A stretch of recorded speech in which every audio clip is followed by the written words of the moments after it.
So, welcome to the panel Authors in Quarantine. Um, I am your host and moderator, Nathan Frichette. My pronouns are he and him. And I would like to start by acknowledging that this panel and convention is hosted on the traditional unceded territory of the Anishinaabe Nation. A couple of housekeeping things just before we get started. I am going to ask everybody if you have any questions, please do use the Q&A question instead of the chat, because I'm going to be dropping a couple of links in the chat while people are talking. So you can use the Q&A right there, and I will be taking questions from the audience throughout the panel, so feel free to ask a question whenever it pops into your mind. All right. Don't forget to visit the vendors room and support the authors, and come and hang out on our Discord server if you have any questions. It happens a lot that we don't get through all of the questions because we're on a limited amount of time, but come and hang out in Discord and ask your panelists anything you want to know, and they will answer to the best of their abilities. All right, so I'm going to ask everybody to please introduce yourself, starting with Sienna. Salut tout le monde. Hello, everybody. Before I start, I do want to acknowledge that the land that I work and play and live on is the unceded territory of many Indigenous nations, including the Anishinaabe, the Haudenosaunee, the Huron-Wendat, the Métis, and the Mississaugas of the New Credit. We are on Dish with One Spoon territory, which, in case you didn't know, is a treaty built to peaceably share and care for the Great Lakes region and to keep our environment kind of clean and healthy and safe. So I am an artist, an author, a multimedia dilettante. I write a lot of fantasy, I write a lot of spec fic and a lot of poetry. What I'm really known for currently is this big chonker called The Heretic's Guide to Homecoming. It is we lovingly call it a mental health journey disguised as a fantasy adventure. It's a literary fantasy type thing. I'm probably going to bring it up a lot in the literary genre crossover panel that will be happening on Sunday. I also have written a verse novel, which for those of you who might not have heard of them before, is a story told in poems instead of prose.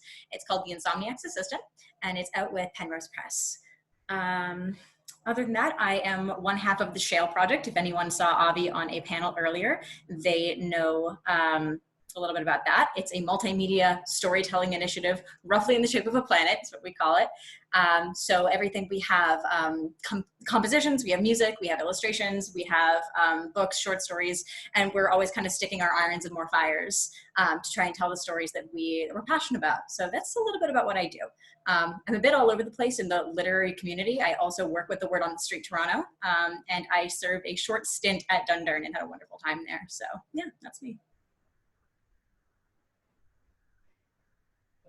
Thank you so much. All right, Lesley, please introduce yourself. Hello, everyone. I am Lesley Donaldson-Reed, although that's too long to fit on a book cover, so I just dropped the last part as Lesley Donaldson. I'd also like to acknowledge that I live and work on the traditional territories also of the Anishinaabe, the Huron-Wendat, and the Haudenosaunee communities and peoples.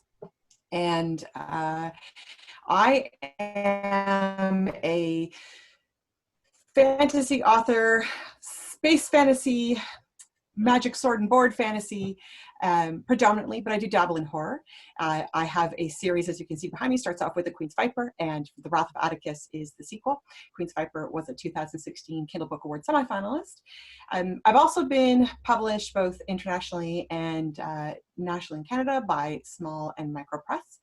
And I am a Canadian emergency nurse, mother to a son with enhanced needs, and an often companionable wife. Right now, I'm very companionable. Get out of my room. That's the evening. That's me. Thank you. SL.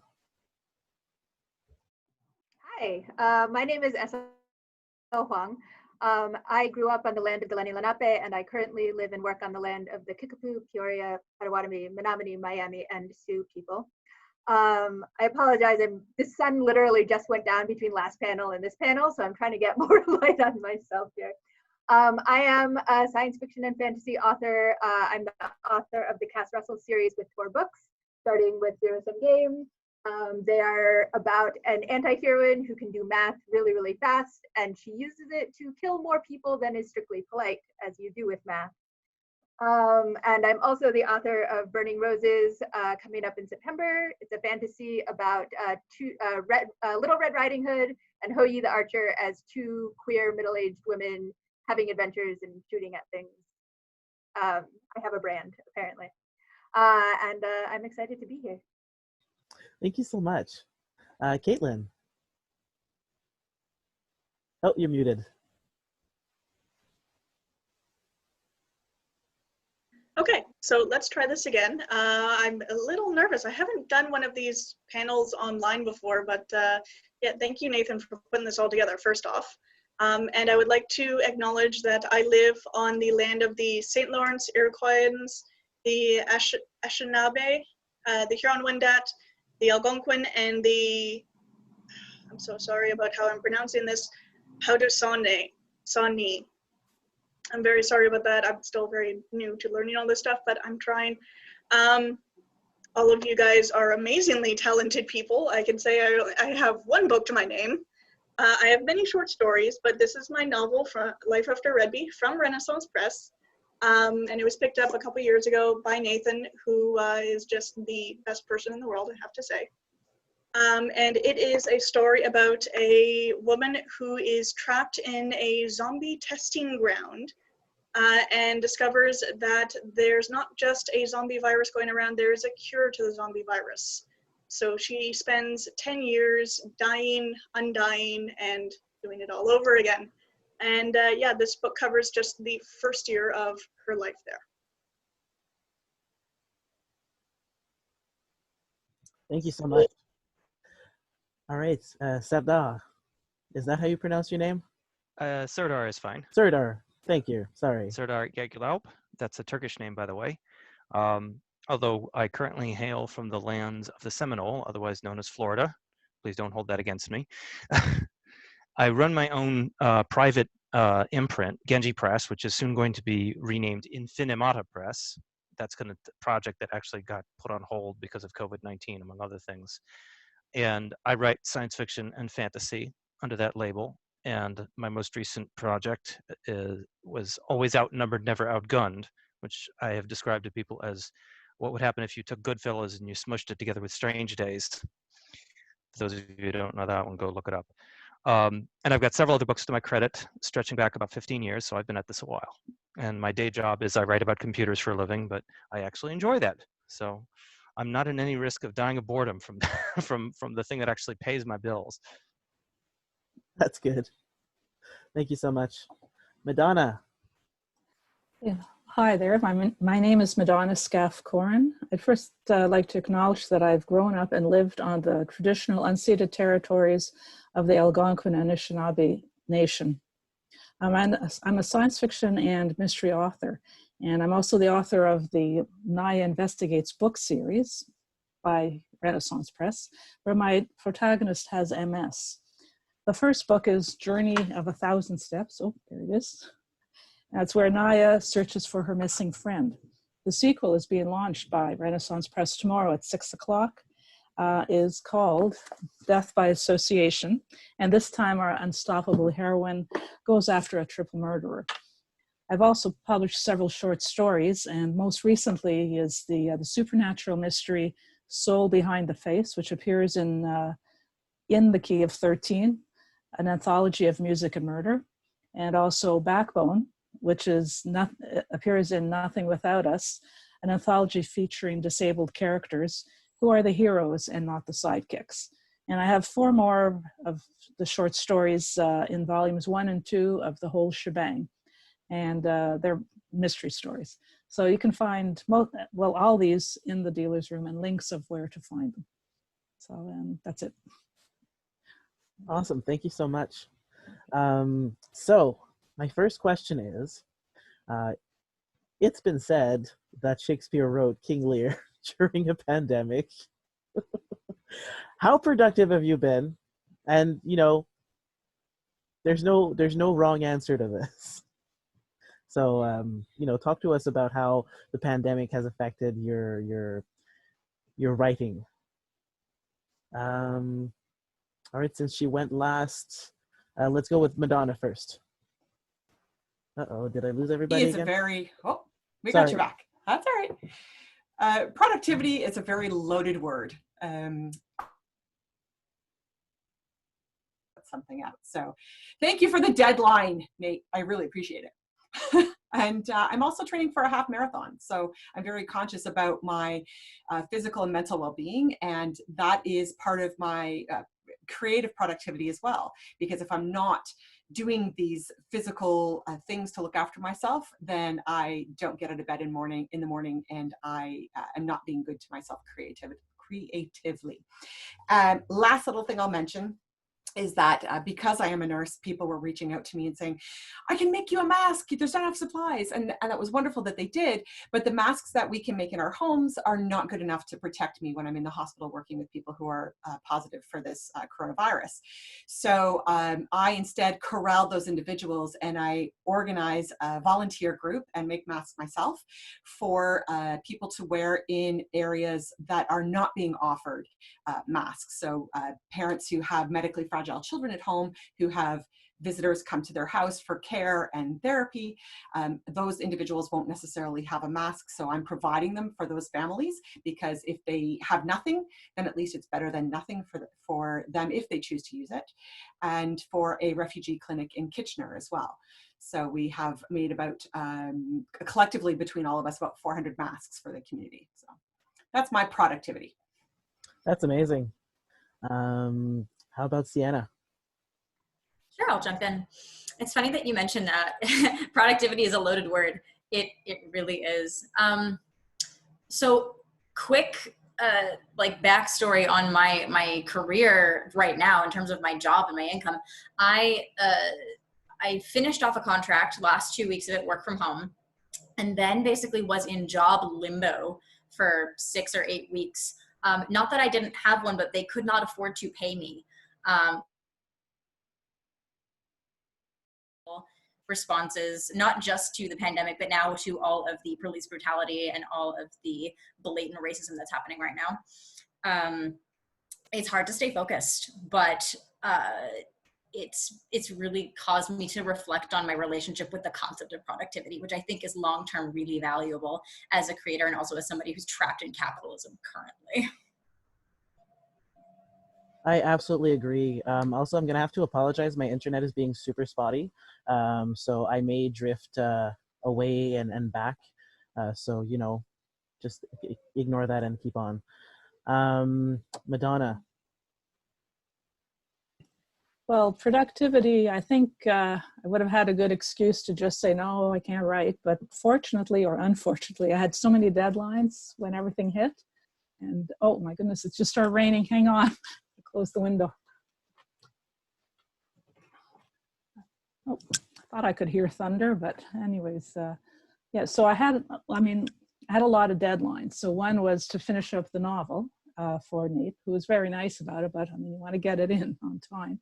And so then when I did that, after I finished that, then there was a few interviews and things that I had to be involved with. And at the beginning, you know, there was a short story market that, you know, I saw, I thought, well, I can't come up with an idea, and it was due June 1st. So I thought, well, okay, forget that. And then of course, beginning of May, I came up with an idea and would have been fine, but the stupid characters in the story, every time I tried to sit down and work on my next work in progress that I want to work on, they kept bothering me. So I worked on that deadline again. And so then the deadline was to kind of get into a mindset for this conference.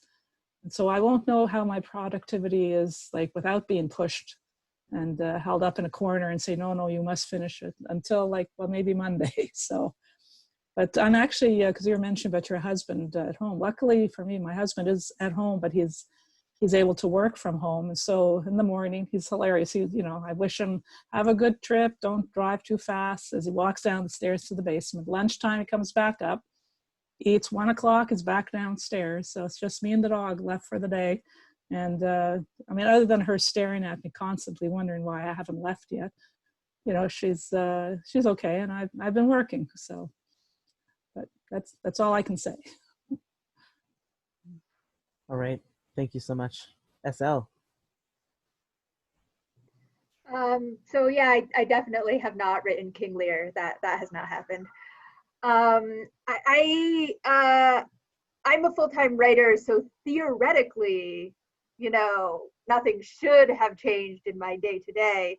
I also don't have a spouse or children who have, been making my routine more difficult in my work from home.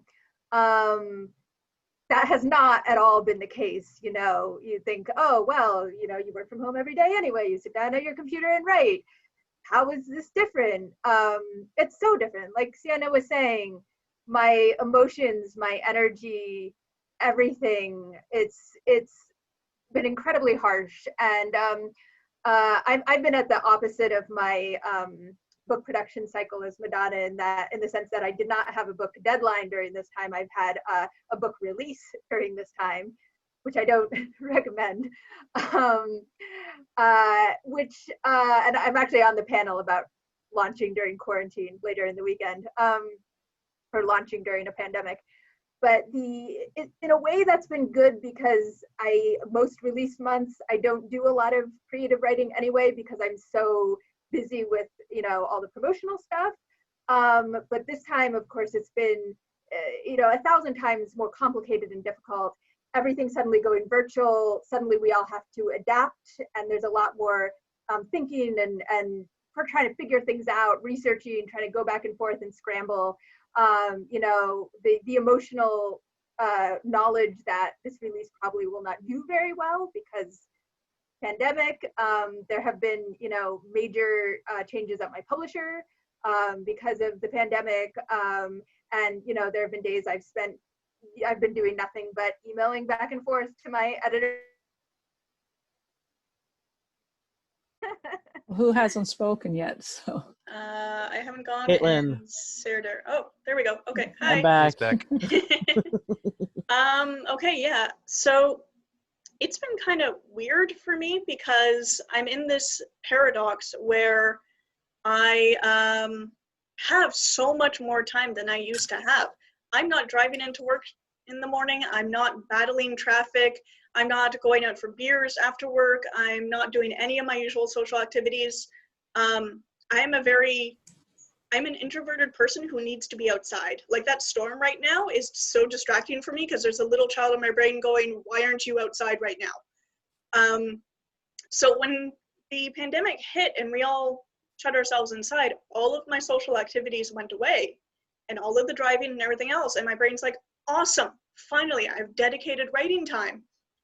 And I have deadlines. I have a writing group. I have to get my short stories done. I have a novel that I'm finishing up and I want to get it published this year. And I'm sitting in front of the computer and I'm going, I have absolutely zero drive to do a damn thing right now. Apologies for swearing. But I will force myself to sit there, and even if I write only 100 words, I won't leave that chair until I get that 100 words out. And sometimes it comes after, 1 or 2 or 6 episodes of Brooklyn Nine-Nine, but they happen eventually. And I've actually been making really, really good progress, which is a good feeling for me because I feel like I'm actually getting the work done and getting it out there. But at the same time, I'll look at this writing and I'll think to myself, what's going to happen when this goes away? And all of a sudden I have my social engagements again, and I don't have that dedicated time. Can I keep this going? So there's a constant low level of anxiety for me as I'm writing, paired with the fact that I'm actually super proud of how much writing I've been getting done. So that's my brain currently.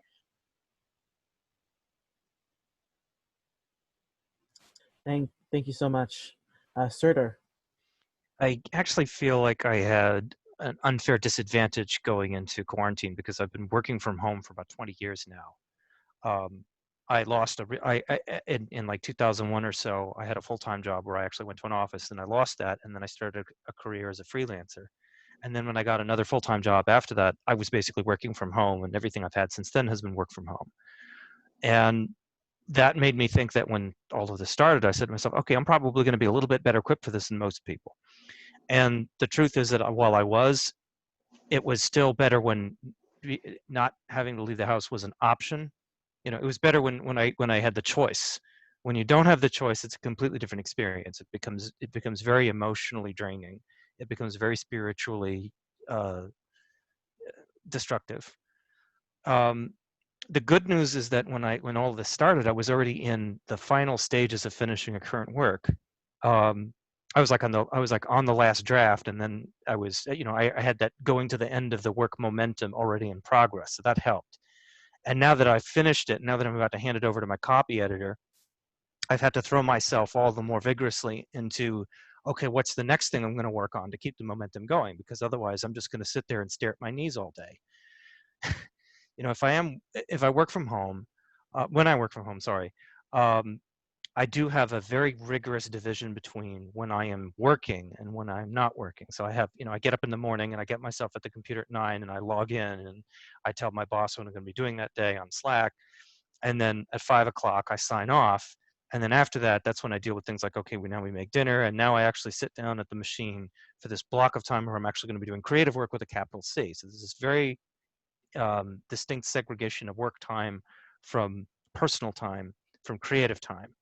And I'm lucky that I work at a job where they are also very good about enforcing this. They will tell you, you've got unused vacation days, take them. You've got a long weekend coming up. Everybody gets off at 1 p.m. whatever your time zone is, because everybody works in different time zones. They're very good about enforcing that, and I'm really I'm very appreciative of that. So I had some degree of conditioning ahead of time, but it only got me so far, and I've become twice as conscious of that now that I'm at the end of whatever it is I'm doing. Thank you so much. Those were awesome contributions. We actually got a question before my internet fizzled, and the question was, is there a moment in your creative process where you need to self-isolate? And if so, when does that moment usually happen for you? Yes, Sienna. I'm such a hermit, okay? This is like, I also had the oh, maybe I'm better equipped than most people because I'm an introvert and I hide in my cave all the time. This is gonna be great. And then no, it wasn't, because people we know are sick and stuff. And you're like, oh, wait, my cognitive ability to do things is completely shot. But when it comes to the creative process, I do have the dis/advantage of needing alone time with myself to germinate an idea. I subscribe a lot to the idea of the compost heap and just living your life very conscious of the fact that someday it's going to come back in something you write, maybe not in the same form, but just kind of everything that you live and experience, if you have the time to reflect on it, goes into the compost heap, and then one day you plant a seed and you see what comes up. And first of all, it feels like my compost heap has been completely limited because I have no new experiences. I'm just in my house all day. But on a regular, creative cycle, I listen to a lot of music when I am writing, and all the time I end up wiggling and singing out loud and dancing and stuff. And you can't do that when other people are around because either you're distracting them from their real people work, or they're trying to write as well. And they're like, okay, I love you, says my partner, but I can see you at the corner of my eye, and you're very sweet, but it's kind of distracting. So between that and also just I don't know, I feel sometimes I need to stare out the window for long periods of time, and it's oddly private to have anyone catch me in that act of reflection and just tinkering with the things behind the scenes. So much of writing, I think, is not writing. It's not words on a page or on a document or a processor or whatever. It's just tinkering and germinating. And so for me, it's a lot of the ideation stage that needs to be done sort of in solitude. And then after that, I just go and yell at all of my alpha readers and my partner, hey, do you think this is a good idea? But those very crucial initial stages of determining theme and identifying what it is I actually even want to say need to be done in silence and in solitude. And I think that makes this difficult because while we are in relative solitude and isolation, one thing that we are all doing is communicating how we feel online. We're right here right now, and Twitter is a thing, and all of these places, we're not, the machine of discourse is not stopping. It is ceaseless. And so weirdly, I've had this double whammy of needing to pull back even further because I need to cut myself offline sometimes. I need to keep track of what's going on, because I want to be an informed global citizen. But also I'm not quite doom scrolling, but like we get close where it's like I was having a thought and then I got distracted by something and now that thought is gone. And it could have been something useful and good and worth writing down. And now who knows where it is? Maybe someone else will cash it out of the air. So it's been a really surreal experience to be physically isolated and then while trying to make things up, needing to like spiritually recede as well from time to time to give myself time to work on all of those themes and those ideas. Can I jump in here? Yeah, go ahead. It's sort of funny, like, because I'm sort of the reverse of Sienna, because when I'm first coming up with an idea, I basically, the beginning part of the story, it's all in my head. And I'm just thinking, and you know, that's fine. I can do that anywhere. I can block out the world, so it's not a problem. Then when I actually start working on the first draft, I find I need noise around me, which is sort of weird, because I'm an introvert and I like quiet time and I don't want people around me. But I guess, you know, I'm able to block it out as long as they don't talk to me directly. But so once I've done the first draft, like I'll be staring out the window or watching, I'll put something on TV that's really stupid. You know, don't watch the news, that's for sure. But, you know, I'll watch something silly. And sometimes I'm not even watching, I'm just kind of staring at it. Or I play a lot of solitaire. I'm getting pretty good at spider solitaire. But then when I get towards like, well, I'll get the first draft. When I start looking at the second draft, there'll be parts of it where I'm okay if there's people around. And there's some parts that are like the ones that are harder to write, like the scenes that are maybe more emotional or sometimes it's funny, like it's as though somebody can see what I'm writing and I don't want them to see it. So I do sort of hide away. I mean, I actually have a home office, but, you know, and that's where I usually retreat to, and everybody knows not to come in. And, but, you know, like usually I'm writing because I have a laptop or a notebook, you know, I'll be outside with my pen and paper and sitting on the deck when it was nice weather. But those are the times when, you know, that's okay to be interrupted with this life around you. Otherwise, I like to be at my desk with, I usually have music, you know, to block out any background noise. And that's basically, I guess, how my process works. So, yeah. Awesome. Caitlin, go ahead. I just want to say, first off, I commiserate with Sienna about the staring off into space thing. I do that. I'm a very visual person in my mind. I've discovered that there are people out there who cannot see things in their mind, which is completely alien to me because everything is so very vivid in my head that when I get into one of those headspaces, I will be staring at something or unfortunately often someone, and then they're like, what's going on with you? And it's this moment of, very nice. Like, and you just, because you're not in the house at that point. You're off in this other world. So I will get into these headspaces. When I'm in there, I know I need to take advantage of it. So something that I often do during November, during NaNoWriMo, is I will put on my headphones, put up my hoodie, and completely go face down into my computer so I literally cannot see anything around me. Because at that point, what's going on in my head is I am literally looking at a movie scene of what I need to be writing. And I am hearing the dialogue, and I am hearing the background sounds, and I am seeing the scenery, and everything is coming at me all at once. And it's just this moment where if I don't get this down right now, I'm going to lose it. So I go into this mad headspace of I literally cannot be pulled out of this. And the moment it's interrupted, if someone interrupts me or if I just lose the track of it, it's gone. It's just completely gone. I have to put everything down and stop for like a good 15, 30 minutes before I can actually start working again and trying to pick up that thread. I'll say for me, I'm a very organic creator. So I fly by the seat of my pants when I'm actually creating, but I have also carved out me time. Me time starts at 5 o'clock in the morning.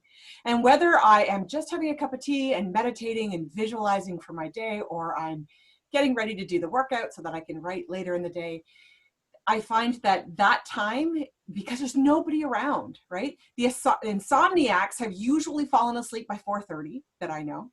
The family doesn't wake up until 7. So I've got those 2 hours to myself, which are precious. And it doesn't matter what I choose to do with them, because then later in the day, I swap out for other things. So if I need to do the hardcore, okay, let's concentrate on the editing, or the drifting, daydreaming, creating ideas, I have time to swap those out. And if I don't have those 2 hours in my morning, and it used to be only 1 hour, but I ever since starting to do the more physical activity, because, you know, sitting in a chair writing is not a very physical thing, which my body figured out to its detriment. But anyways, if I don't do that, then my day does not go the way that I want it to go.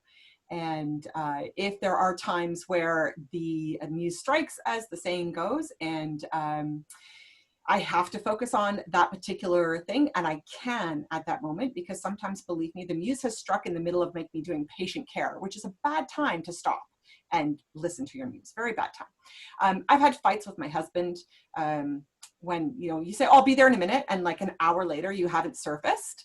Yeah, so I've learned not to do that, because I want to be happily married. But we have worked on communication to figure out how I communicate where I'm at, so that he can understand that process as well. But for me, it's very organic, except for those 2 hours in the morning, which are all mine. Serdar, I saw you had your hand raised. Go for it. Yeah, I mentioned before, you know, how I have a fairly self-dictated schedule for the day, and that was something that came out of when I was a complete freelancer. And so I'll have this block of time in the evening, or on weekends, like on Saturdays, you know, pretty much all Saturday morning and part of Saturday afternoon, where I will just focus directly on work and try to block everything else out. You know, I close the door behind me, and you mentioned music, which is really kind of funny, because I will do things like I'll create a playlist for something that I'm working on, but I will not listen to that music when I'm actually writing it, because I find listening to most music when writing very distracting.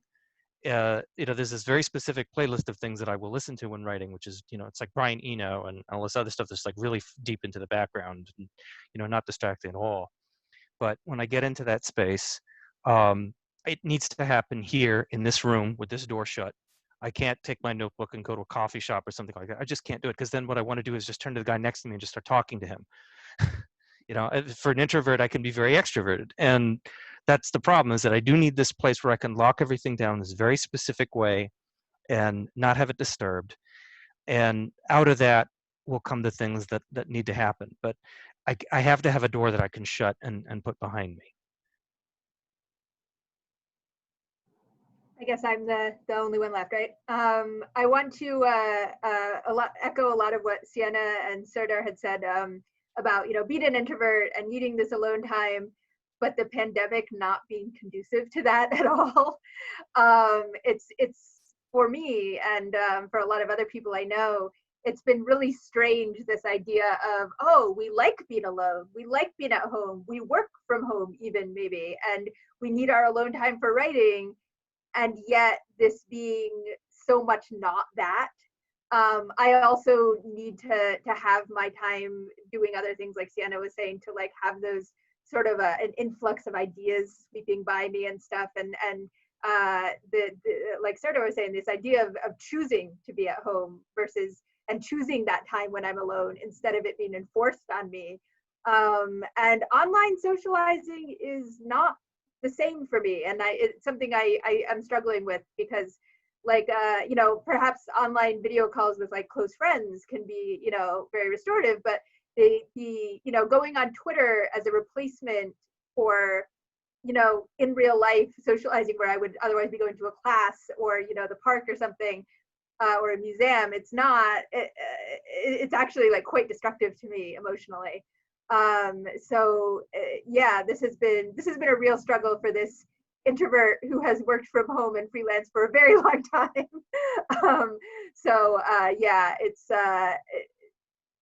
I don't really, I have not really had any upside from this in terms of allowing me alone time. All right, I have one last question, because we have time for one last question. So I want to touch on something. I cannot remember who it was that said it before, but you know how going outside of your home, I think it was Sienna, you know, provoked ideas and got the creative juices flowing. If you used to be a people watcher, if you used to, you know, find inspiration in nature and gatherings and everything, what have you been doing to nurture your creative impulse? Yeah.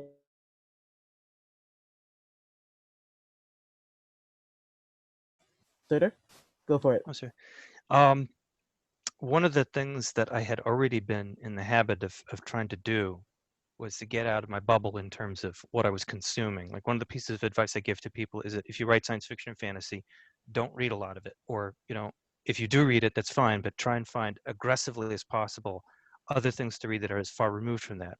And that includes things like nonfiction, and that includes things like nonfiction in subjects that you're not necessarily familiar with. And I said, well, it's about time I applied a little of that advice to myself. Not that I wasn't doing it already, but I said, okay, I got to up the ante.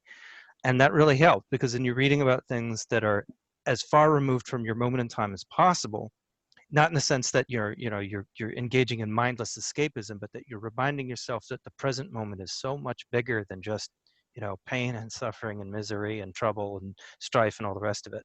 It's not a sin to do that. You know, it's not a sin to remind yourself that the universe is bigger than the current moment in time, which just happens to be terrible. So that was one of the ways that I was tackling it. As I would go and I would research a subject. Like most recently, I was reading about you know, one of the philosophers of science, because I was curious about the way that he had come to his ideas, and that wound up keeping me occupied for several weeks. And out of that, I amassed like a whole armload of notes that are probably going to go into the next 2 or 3 things that I'm working on. So you want to find a way to bring into your life things that remind you of how the world is so much bigger than whatever it is that you're stuck in, and that can be a little bit disorienting, you know. But you have to make yourself do it however you can.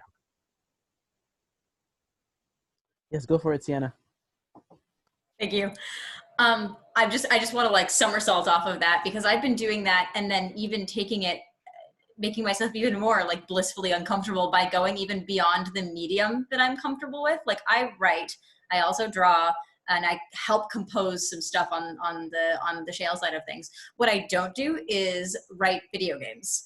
And video games, for a lot of people, whether like everyone's having their Animal Crossing like moment, and I'm so happy for them all. I'm personally a Stardew Valley person myself, but more than that, we finally have gotten to sit down and play all of the like meditative environment-based games. Like I played Journey a long time ago, and it like cracked my heart open for its like wordless emotional narrative. But there's a whole bunch of other ones like that too. There's Abzu, where you kind of explore and revitalize an ocean. There's the original Flower, where you play the wind and are just sort of, again, like trying to bring life back to these green spaces. And having those as like 2-hour-long meditations, basically, to just sit down and let things, again, percolate and germinate, and let creativity sort of replenish itself slowly in a medium where I do not have to think about like, I don't know if anybody else gets this, where you have like editor brain, whether or not you want it.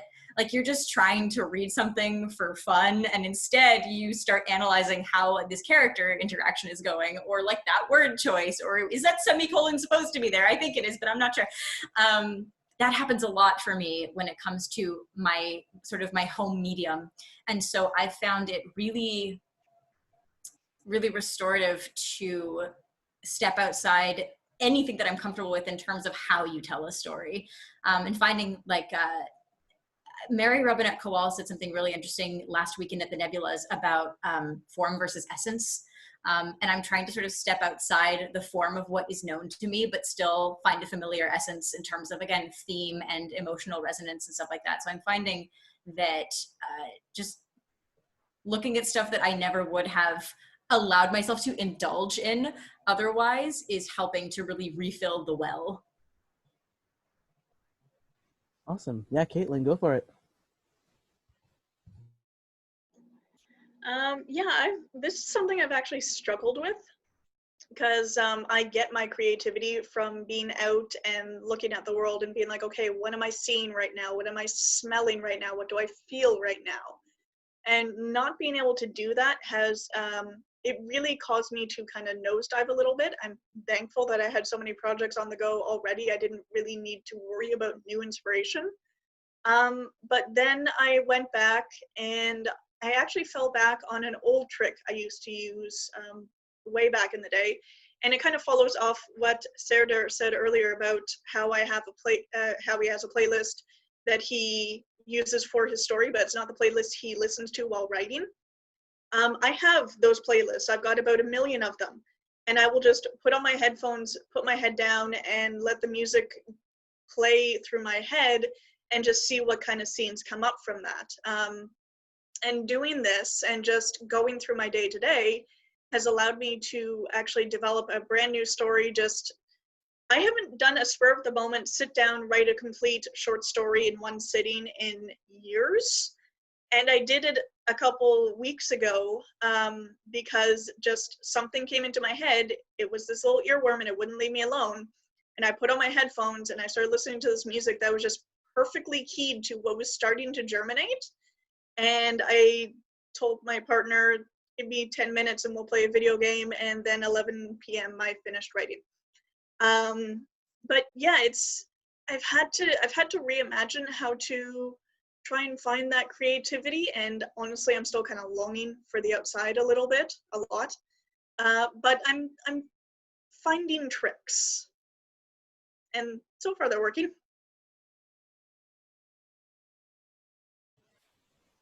Awesome. Does anybody? Yeah, Lesley, go for it. I was going to say, I'm cursed with a big bank up here. One of the wonderful things about starting later on in life is that I have over 40 years worth of imagination parked upstairs. And granted, the cat story that I wrote when I was 3 about a cat named Dimples won't be the bestseller that I thought it was when I was 3 years old. And Stephen King wrote the version that I probably would have ended up writing now already with Pet Sematary. But my trick is to tease out that information and how do I focus. So I'm a great initiator of projects. I know that I'm not so great with the follow through in the sense of keeping to deadlines and I start all the projects, but they don't all finish at the same time. So that's really my challenge, is not so much finding, it's more developing the ideas and providing actual deadlines and following through on those deadlines. So that's why I'm really glad that I was given a deadline for this weekend to produce something, because it just reminds me, oh yeah, you do get positive feedback from giving people material. Awesome. Madona. Yeah, I'll just add quickly, and I sort of was thinking how to word it, because I sort of am in the same category as Lesley, because I really kept thinking, well, I've got to try and make up something. How do I get inspired? And I realized I've got so many story ideas, and people keep saying, well, I'll give you an idea. No, I don't need any more ideas. And I mean, I've got a lot of like half-finished projects that just didn't go anywhere, and that's actually one of my goals, is to work on one of those. But I seem to keep coming up with new projects that actually have deadlines. So I am actually finishing. So for inspiration from the lockdown, I mean, I haven't lost any, I don't think. Just sometimes the writing ability is kind of a little bit on the waning side. But all right, I'll add something really quickly, because I know we're over, which is that I am a writer who struggles with ideas, which I feel like can feel a little taboo in writer communities, because I feel like a lot of writers don't. Sienna's shaking their head, thank you.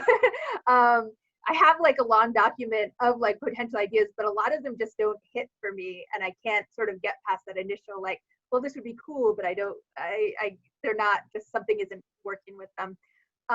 So I've been trying to do the things that Serdar was saying, like doing a lot more reading and trying to like expand my mind in ways that I can do from home, and trying to like see new things and do new things. It has not been going very well for me. So I don't really have good advice here. I think maybe cutting ourselves some slack might be a thing I would suggest for any of this stuff that has a lot of difficulty right now. And I guess I'll just leave it there. All right, there's a really interesting question in the chat, but this is really all the time that we have right now because we're coming close on the hour now. However, I posted the link to our Discord in the chat, so please feel free, visit the Discord and ask your questions there. We have lots of writers and our panelists like to hang out there too. They'll probably be hanging out sporadically throughout the weekend, so do drop by. And also please take a look at the vendor's room. You'll find all of the great books of our panelists there, and maybe you can get a couple. All right, thank you so much to our panelists. This was a really great discussion. I wish that I didn't miss parts of it, but it was really, really amazing from what I did catch. Thank you so much. Thank you for moderating. Yes, thank you so much for putting this all Thank together. you. Thank you. Thanks so much for having us. Nathan. Thank you. Have a great evening. Take care. Bye. Bye.